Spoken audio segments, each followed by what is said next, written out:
I think this is a really important conversation. It's very timely, and I brought a visual aid here. We are all hearing from our districts that families are struggling.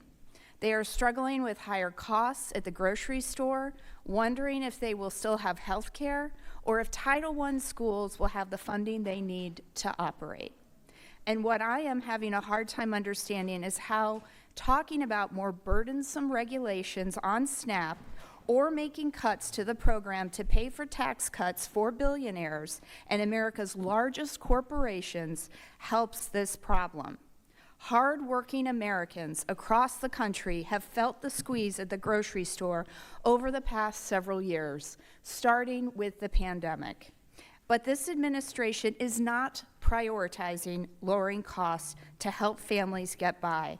Instead, the Trump administration's reckless tariffs on some of our most established trading partners and allies are extremely alarming for American consumers.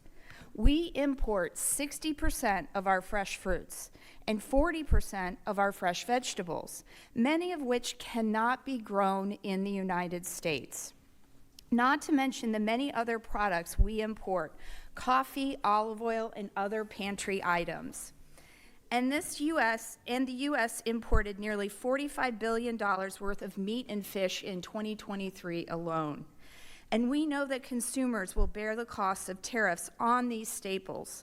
No matter what some may claim, producers will simply not eat these costs. It is the consumers. It is my constituents. They are the folks that are going to bear the costs of this. In fact, leading economists are projecting that this chaotic and unnecessary trade war will cost American families thousands of dollars per year. The Yale Budget Lab shared an analysis that it would be upwards of $3,000 for working families. For families who are living paycheck to paycheck, $3,000 a year is the difference in keeping your lights on. It allows you to go to the doctor when you're sick. It allows you to start an emergency fund. It allows you to put food on the table for your children. And we want to talk about cutting SNAP right now. I seem to recall the president running on the promise of bringing down grocery costs for the American people, which I would love to see. If he is really going to take real action to make life more affordable for folks, I'm here for that. I celebrate that. But instead, we are watching him make decisions that are ballooning costs, including the cost of feeding a family. And now Congress wants to pull the rug out from under them. This is unconscionable. In my district, over 55,000 households rely on SNAP. And like the rest of the country, the majority of these households are the homes to children, seniors, and those with disabilities. And we would do well not to forget what this program looks like for families. The average benefit is around $6 per person per day.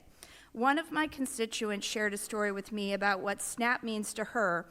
Over 10 years ago, she benefited from SNAP while attending nursing school as a single parent living in Section 8 housing. SNAP meant that she would be able to put food on the table for her and her son.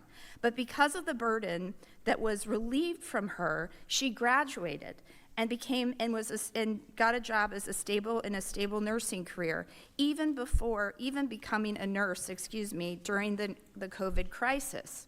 Another constituent of mine administers SNAP, and I'd like to quote her directly. "Some days it's very hard to do my job, like when I see elderly individuals receiving Social Security retirement disability who have worked all of their life but are not eligible for significant SNAP because they are over the threshold. They are asking for help but not getting what they need. Some of our most vulnerable clients must choose between medicine and food." End quote. When we talk about SNAP beneficiaries, we are talking about hardworking Americans like these individuals who are just needing a little help to get by. And that is something we should celebrate and not demonize. I have one very quick question for Dr. Schnazenbach.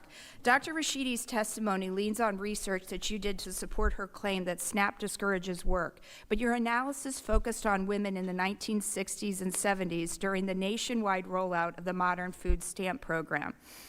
Do you think that things have changed for women in the last 50 years?